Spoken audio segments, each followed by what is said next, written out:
Estamos en vivo, esto es Buenos Días por BPI TV. Amigos, son las 8:23 de la mañana, hora del este de los Estados Unidos, 9:23 hora de Venezuela. Estamos viendo imágenes en vivo de este acto público que forma parte justamente de los actos fúnebres programados y que durarán hasta el día viernes para despedir al ex presidente de Chile, Sebastián Piñera.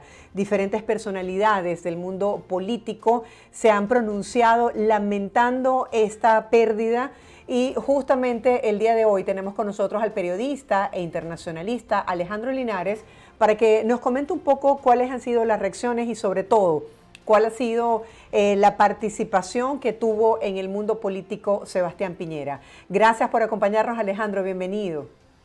Hola Marjorie, buenos días, es un placer volver a acompañarte.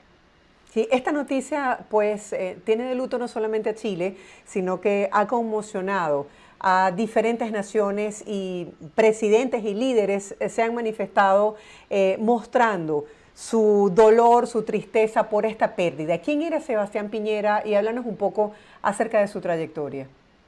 Sí, bueno, con la muerte, la accidental y trágica muerte del expresidente Piñera, Chile y América Latina han perdido sin duda a un demócrata. De hecho, Sebastián Piñera, un hombre de derecha, llegó a votar contra la dictadura de derecha de Augusto Pinochet. Ese es un ejemplo el talante demócrata de Sebastián Piñera. Chile y América Latina también han perdido a un estadista, un hombre que tenía muy claro que los intereses del Estado y de las instituciones del Estado están por encima de cualquier interés particular. Pero además, Chile y América Latina han perdido a un dirigente que era capaz de dialogar, que era capaz de articular, que era capaz de consensuar. Y en este punto me voy a detener un poco para citar, por ejemplo, que el expresidente de México, Felipe Calderón, ha lamentado la muerte de Sebastián Piñera. Los expresidentes de Colombia, Iván Duque y también Juan Manuel Santos, han lamentado la muerte de Sebastián Piñera. Eso no es de extrañar, porque Calderón, Vicente Calderón, Iván Duque, Juan Manuel Santos, de alguna manera seguían la misma línea ideológica, la misma línea de pensamiento de Sebastián Piñera. Ahora, cuando nosotros vemos que personalidades como Luis Ignacio Lula da Silva, presidente de Brasil, como Cristina Fernández de Kirchner, quise decir, ex presidente de Argentina, y como Evo Morales, ex presidente de Bolivia, esas tres figuras lamentan la muerte de Sebastián Piñera y lo recuerdan como un hombre que era capaz de dialogar. Eso nos habla de ese poder de interlocución, de ese poder de articulación y de ese poder de consenso que tenía Sebastián Piñera. Así que Chile y América Latina han perdido a un líder que tenía la capacidad de tener muy claras sus ideas, de tener muy claros sus ideales, pero que podía, a pesar de eso, conversar con aquellos que se encontraran en la acera de enfrente, en la banda contraria, para llegar a grandes acuerdos que condujeran a Chile y, por supuesto, a América Latina en una senda positiva o por una senda positiva, por el mejor camino posible. Así es, Alejandro, además de ser destacado por tender los puentes a pesar de las diferencias ideológicas, también se habla de su capacidad de gestionar en situaciones extremas, con lo que ocurrió, por ejemplo, en el terremoto del 2010 o como lo que ocurrió con los mineros. Quisiera que habláramos acerca de eso, de cómo él pudo responder en estas situaciones de emergencia. Sí, algo que le venía muy bien a Sebastián Piñera y gente que lo conoció muy de cerca, que incluso llegó a trabajar con él como parte de sus dos gobiernos, estas personas decían que Sebastián Piñera se sentía relativamente cómodo en situaciones de crisis, no solo haciendo la contención, sino haciendo la gestión de estas situaciones de crisis. Y Sebastián Piñera prácticamente dio cátedra sobre cómo se tienen que manejar esas situaciones. Apenas llegó al poder en el año 2010, se encontró con un país prácticamente destruido por un terremoto y posterior tsunami. Sebastián Piñera, durante esos primeros 4 años de gestión, entre 2010 y 2014, tuvo que reconstruir prácticamente todo el centro de Chile.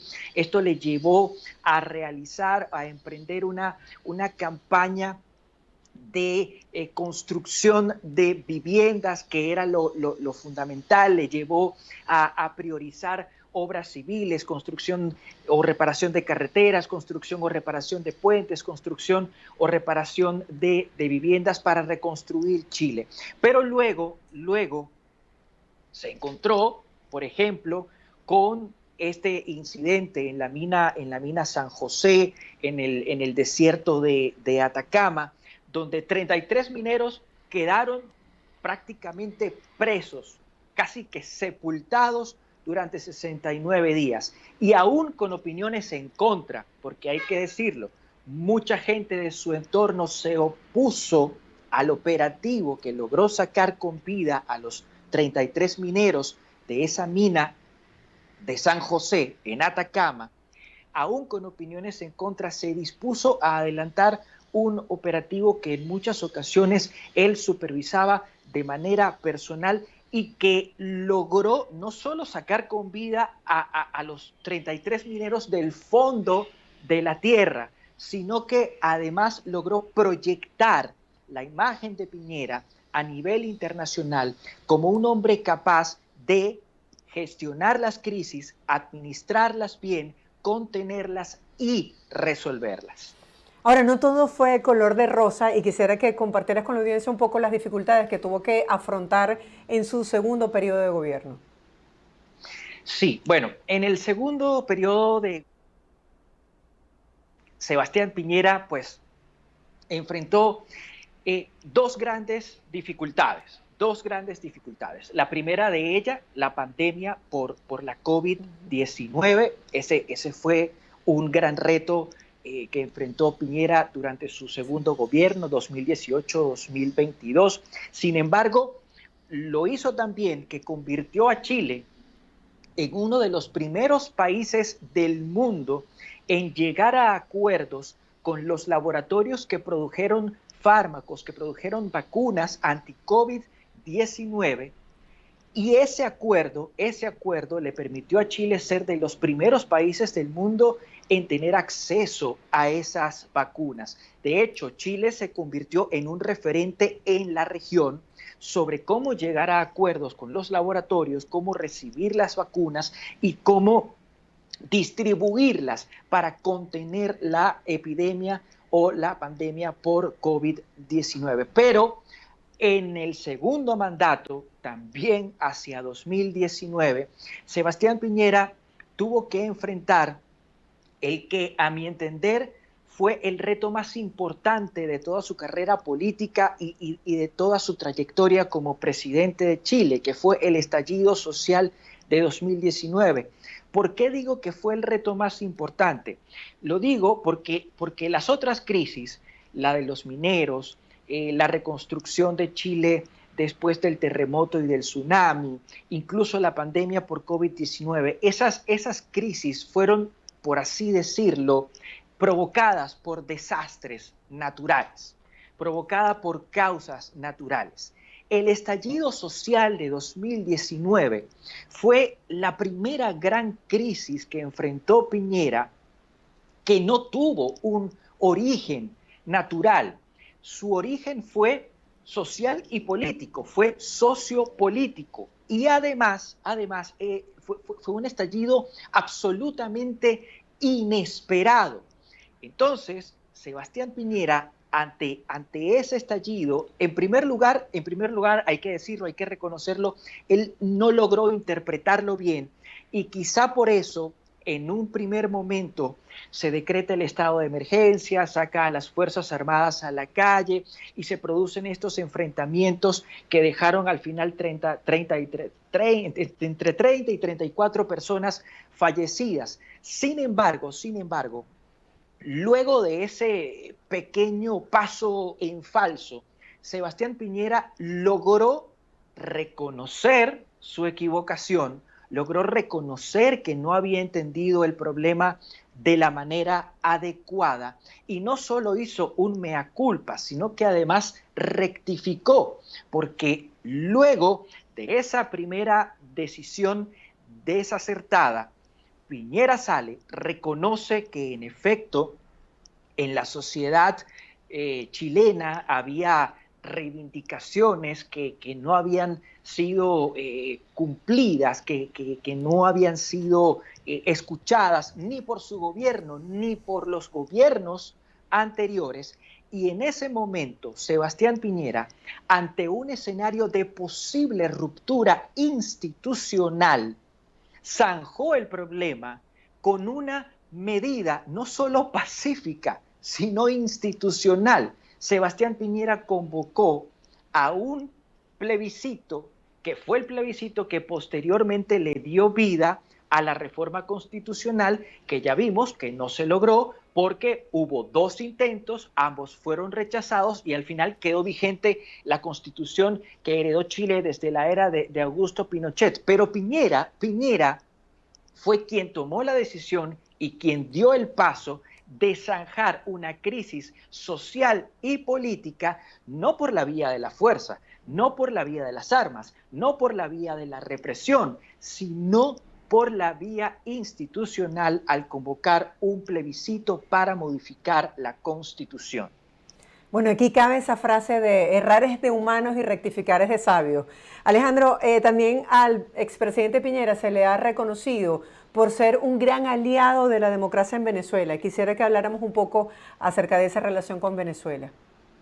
Sí, bueno, fue un gran aliado de la democracia en América Latina. Dentro de sus prioridades siempre estuvo tener buenas relaciones, las mejores relaciones posibles con los países de América Latina para impulsar al continente o a la subregión, no solo en lo político, sino también en lo económico. Hay que recordar, por ejemplo, que Sebastián Piñera fue uno de los grandes impulsores de la Alianza del Pacífico. Entonces, eso hay que tomarlo en consideración. Pero en lo que respecta particularmente a Venezuela, Alejandro, Sebastián Piñera... vamos a hacer una pausa en este momento en la conversación porque vamos a escuchar un poco el sonido ambiente. En este momento me informan que están los familiares del expresidente Piñera justamente allí alrededor del féretro. Son imágenes en vivo, vamos a recoger un poco el sonido ambiente y ya volvemos con más de la entrevista.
Amigos, son imágenes en vivo, son las 8:40 de la mañana. Justamente vemos cómo los familiares del expresidente Sebastián Piñera se despiden de él. Allí está en el féretro. Estamos viendo también cómo en este acto público los seguidores del expresidente le rinden su último adiós. Recordemos que le han estado rindiendo homenaje al expresidente. Esto ha sido declarado como un acto fúnebre nacional, y vamos a hablar un poco con nuestro compañero Alejandro Linares sobre el respeto de la institucionalidad de la presidencia en Chile. Alejandro, retomamos dos temas: la relación del expresidente Piñera con Venezuela y también el respeto de la institucionalidad en el país, lo que ha declarado el presidente Boric en este momento, que es un duelo nacional, y estos actos fúnebres que se le rinden al expresidente.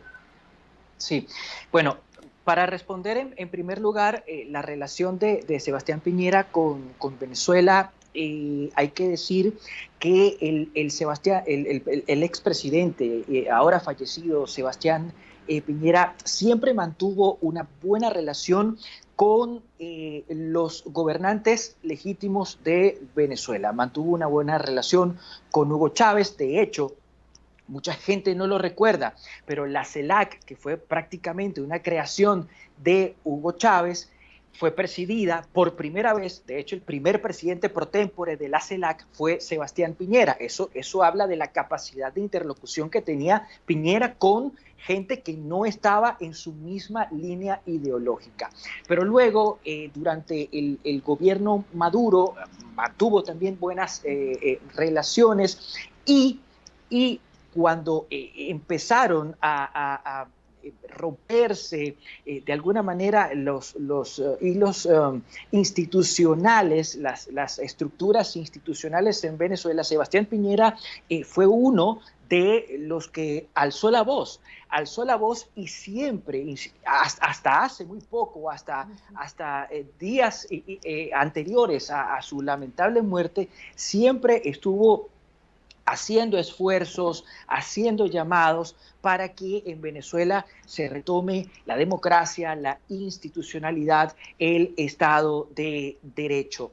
Y en cuanto, como estamos hablando de la institucionalidad, en cuanto a la institucionalidad en Chile, lo que estamos viendo no es cualquier detalle, no es un detalle menor. Lo que estamos viendo es muy importante, y voy a tratar de resumirlo de la siguiente manera. Fíjense, Gabriel Boric, actual presidente de Chile, es un hombre de izquierda, pero además Gabriel Boric se hizo popular, se dio a conocer durante el estallido social de 2019. Ese estallido social que fue de las peores crisis que enfrentó Sebastián Piñera. Gabriel Boric, un hombre de izquierda, un hombre que se dio a conocer en los estallidos sociales que vapulearon la segunda administración de Sebastián Piñera, al día de hoy reconoce a Sebastián Piñera como expresidente, le da la posibilidad de tener funeral de Estado, de tener un funeral de Estado, y además decreta 3 días de duelo nacional por la muerte de un expresidente. Gabriel Boric, adversario de Piñera, un hombre que estaba en la acera de enfrente, un hombre de izquierda. Eso habla muy bien de la institucionalidad que hay en Chile. Es decir, las instituciones, en este caso la presidencia de la República, está por encima de cualquier ideología o de cualquier color político. Alejandro, ¿quién era Sebastián Piñera para el pueblo, para los chilenos, para el ciudadano de a pie? Wow, esa pregunta es un tanto compleja porque hay diferentes percepciones. Para algunos chilenos era sin duda su líder, su dirigente, el hombre que los representaba. Pero hay otros chilenos de izquierda y de derecha que no lo veían con buenos ojos. Y voy a intentar explicar por qué. Los de derecha, los de extrema derecha, no lo veían con buenos ojos porque Sebastián Piñera fue de esos pocos líderes políticos de la derecha chilena que se atrevieron o se atrevían a conversar con la centroizquierda. Y eso le valió críticas, eso fue satanizado por muchos de los seguidores de la extrema derecha chilena. Entonces, por eso muchos de los seguidores de la extrema derecha no lo veían con buenos ojos. Pero otros, los de izquierda tampoco lo veían con buenos ojos porque lo consideraban como un hombre clasista, un hombre que formaba parte de la casta, un hombre que se rodeaba de tecnócratas que pertenecían a las grandes familias de Chile. Entonces, al final del día, yo me voy a permitir resumir la respuesta a la pregunta de la siguiente manera. Sebastián Piñera fue un hombre odiado por muchos, amado por otros, pero sobre todo incomprendido por aquellos que no entienden que a pesar de las diferencias y a pesar de las ideologías, se puede dialogar, se puede negociar, se puede articular, se puede consensuar. Alejandro, gracias por este análisis el día de hoy, hablando sobre la trayectoria política y también personal del expresidente Sebastián Piñera. Será hasta un próximo encuentro. Feliz día para ti. Gracias a ustedes, Marjorie, siempre será un placer. Hacemos una breve pausa comercial, ustedes quédense allí. Al regreso, cambiamos de tema y entramos en materia deportiva. ¿Cómo se está preparando los Tiburones de La Guaira para esta semifinal de la Serie del Caribe? Luis Enrique Acosta nos tiene todos los pronósticos y todos los comentarios al regreso de la pausa comercial. Ya volvemos.